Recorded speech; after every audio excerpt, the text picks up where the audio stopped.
દીકરી માટે તમે પાત્ર ગોતો ને ત્યારે પહેલા વેલા કુળ કેવું છે એનું ધ્યાન રાખવાનું છે. કુળ એટલે પરિવાર, એ કુટુંબ, એ કેવું છે. બીજી વસ્તુ ધ્યાન રાખવાની છે એના શીલ એટલે સંસ્કાર કેવા છે. જે ઘરમાં તમે દીકરી આપો છો એ દીકરાના, એ પરિવારના સંસ્કાર કેવા છે, આ બીજી વસ્તુને ધ્યાનમાં રાખવાની છે.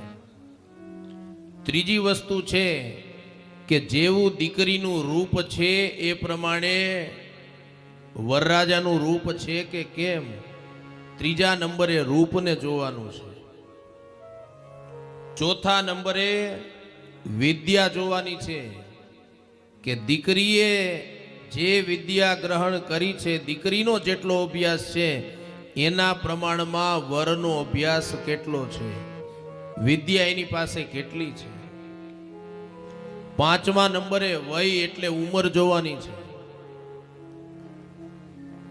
દીકરી કરતા દીકરો મોટો હોવો જોઈએ, વય એટલે ઉંમર જોવાની છે. છઠ્ઠા નંબરે દ્રવિણ એટલે એની પાસે પૈસા કેટલા, સંપત્તિ કેટલી છે. કારણ કે આપણામાં કહેવત છે, નાણા વગરનો નાથિયો ને નાણે. જગતમાં પૈસા વગર કઈ થતું નથી. એટલે દ્રવિણ એટલે પૈસા કેવા છે. સાતમી વસ્તુ જોવાની છે આત્મતુલ્ય. આત્મતુલ્ય એટલે અમારા જેવા છે કે કેમ, આપણા જેવા છે કે કેમ.